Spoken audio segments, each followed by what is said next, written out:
चौथा अध्याय श्लोक संख्या 29। श्री भगवान कहते हैं,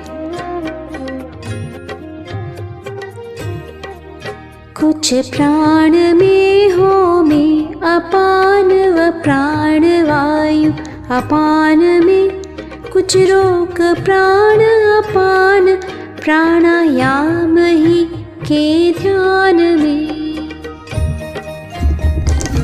हम सामान्यतः श्वास को ही जीवन मान लेते हैं, पर सत्य यह है कि श्वास केवल एक क्रिया है और प्राण वह सूक्ष्म चेतना है जो इस क्रिया को चलाती है। हवा का आना जाना दिखाई देता है, लेकिन उसके पीछे कार्य करने वाली जीवन ऊर्जा अदृश्य होती है, उसी को प्राण कहा जाता है। जब हम श्वास लेते हैं और बाहर की हवा अंदर जाती है तो इस गति को अपान वायु की गति कहा जाता है, क्योंकि इसका स्वाभाविक प्रवाह नीचे की ओर होता है। और जब हम श्वास छोड़ते हैं यानी अंदर की हवा बाहर निकालते हैं तो इसे प्राणवायु की गति कहते हैं, क्योंकि इसका प्रवाह ऊपर की ओर माना गया है। अब ध्यान से समझिए, अगर हम बाहर की हवा को अंदर खींचकर वहीं रोक ले तो उस स्थिति को आभ्यंतर कुंभक कहते हैं। इसका अर्थ है कि अपान वायु के क्षेत्र में प्राणवायु को रोका गया। इसी तरह जब हम अंदर की हवा को बाहर निकालकर बाहर ही रोक देते हैं तो उसे बाह्य कुंभक कहते हैं। इसमें प्राणवायु के क्षेत्र में अपान वायु को रोका जाता है।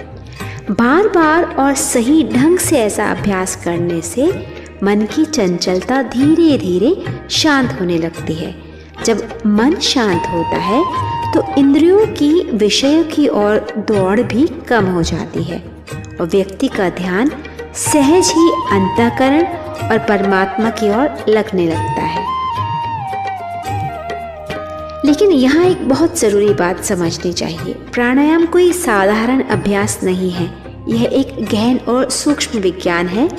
इसे केवल अनुभवी और योग्य गुरु के मार्गदर्शन में ही सीखना चाहिए।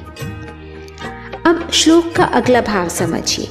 यहाँ कहा गया है कि जो लोग योग के विभिन्न मार्गों को जानते हैं उनके लिए ये साधन पापों के नाश में सहायक होते हैं।